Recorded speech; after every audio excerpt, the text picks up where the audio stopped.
We're very lucky to have a couple of special guests in studio, our friends Chris and Sarah Hobson. They're famous. Do you know how I know? It says right there, the Hobson and Hobson Newsmaker line. So anytime we have a guest on, I get to mention your name.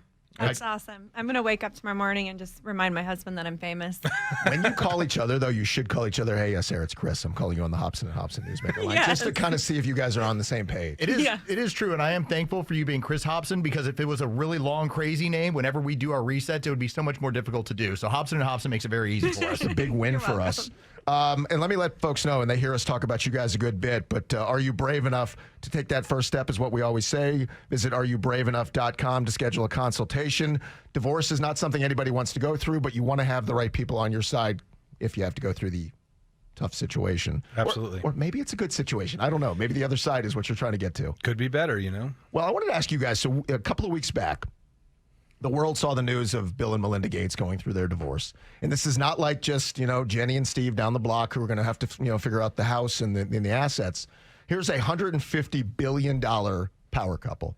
But they didn't have a prenup, which Kanye West is somewhere screaming. But they had a separation contract. Now, explain what the difference is, legally speaking, in a prenup and a separation contract. Well, the separation contract, what they're doing is they're trying to keep the details of the divorce and the division of the assets and what they're going to do. They're trying to keep that from the public. So when you get divorced and you enter an agreement, it's in the public record. So essentially, it appears that in this state, what they're doing is they enter in a separation contract, and then the court will allow them to go forward with the divorce without disclosing what their assets and have the division of that. The difference is here in Georgia, what we do is we ask the court to seal the record. So if you have certain information financially, or if you have some sensitive information about your children, then you would file a motion to seal the pleading so that the public couldn't get it. And if the court seals that pleading, then you can only get that document by a court order. So it 6 ways, 6, 1/2 dozen, Is it similar thing. to I've heard of a postnup. Is that a similar document? I mean, is that... So do you want to answer that, Sarah? Well, postnup doesn't get filed with the court, so that remains private between the parties. And then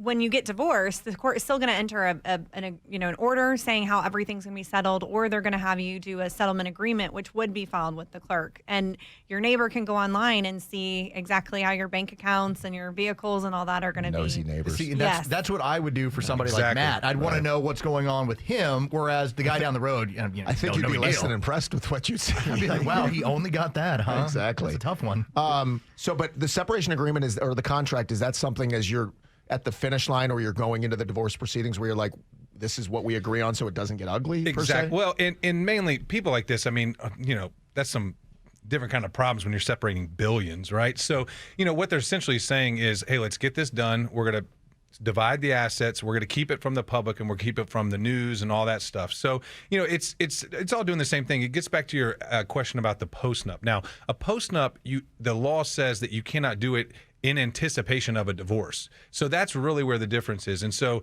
the difference in the state of Georgia is that you would reach a pre-filing settlement agreement. A lot of people reach an agreement before they file the divorce action. So they reach an agreement. Now, in the state of Georgia, you would have to file that agreement. But the difference in the state of Georgia and how you get around that is you would also file a motion to seal, and then it would be kept from the court's record. A lot of judges, believe it or not, their divorces are sealed. So, interesting how that works. Imagine Chris and Sarah Hobson with us, Hobson and Hobson again. You hear them on the Newsmaker line. Easy to find them, areyoubraveenough.com to schedule a consultation. Thank you, Chuck. I hate to hear you're so boisterous about it. very adamant about it. So I saw this story and I thought this is fascinating. So Mark Zuckerberg, who is the Facebook CEO, he has a net worth of over $110 billion, so he's a pauper compared to Bill Gates, but he's getting by. He has a prenup with his wife, but I didn't realize this. According to the Wall Street Journal, in his prenup, he's obligated to take his wife out on a weekly date. She's promised 100 minutes of alone time each week outside of work. Now, what if he's in violation of that? Like, how does that? He's got a busy week. He's out of town. There's a board meeting. How do you stick to that? Is that just something fruitful and fun you put in, or what happens if you don't follow that? So that doesn't come up. A prenup doesn't come up until you've filed for divorce. So it's not like she can say, you only gave me 60 minutes. You got to put $2 million in my bank account. or you left the toilet seat up, I get $1 million. It'll only come into effect, yes, especially around my house. It's my son, not me. Okay. Always, I'm with you, Chris. Always blame the kid. But it wouldn't come up until she had actually gotten so frustrated that she filed for divorce, and then they would present the prenup to the court and say, you know, this was our agreement. And there's most likely, if these things are true, there's mostly financial consequences for Mr. Zuckerberg if he did violate these terms. Is she keeping a journal on something like that, though? I would imagine so. I would counsel her too, because the fact of the matter is the reporter, the article doesn't talk about the remedy, like Sarah said. So if he only gives 60 minutes this particular week or whatnot, there was likely maybe $1 million that she gives for him violating it. Now, she's not going to get it till the divorce, and then she's going to keep a log, and hey, there may be a way for her to make extra money, but she wants that 100 minutes. Okay. So if we now have seen two of the richest men in the entirety of the world go through divorce over the last 2 years, what chances does Hoyt really have? I mean, just to make it work. I'm just saying, if you can't make it work with all that money and I mean, all I that have my opportunity- thoughts. It's up to it's up to Lisa, right? Lisa's in charge. Everything's up to Lisa. Yeah. Like, if you want to see who signed the prenup or what, like who gets what, I think we all know how that one works. Now, the funny thing I thought about with Zuckerberg, though, is like most divorces, or at least, you know, the angst in a relationship is you spend too much time on the phone or you're on social media. He can actually say if he's on Facebook, he's working. So that could be like his That's a good out, point. right? When he's That's a scrolling good along. point. All right, I want to ask you guys about a comedian named John Mulaney, who's getting divorced after 7 years of marriage, just a couple of months after a stint in rehab. So how does this affect the divorce? Because I bet a lot of our listeners, this is a real life situation. When it's divorce or custody, how does that affect what a judge is going to do in that situation when you're going through the process? So rehab is a great thing. Rehab is always a great thing. That's not the problem. The underlying substance abuse could be a problem in a custody case, even though he has gone through rehab. So most likely, if there is substance abuse issues, the court's going to want to see, especially if the rehab is recent, the court's going to want to see that he is jumping through all the hoops to show that the children would be safe with him, that they're going to be safe, they're going to be supervised, they're not going to be in harm. So, you know, it would be reasonable for a court to require that there be supervised visitation, random drug and alcohol screens until enough time has passed that they feel comfortable with unsupervised.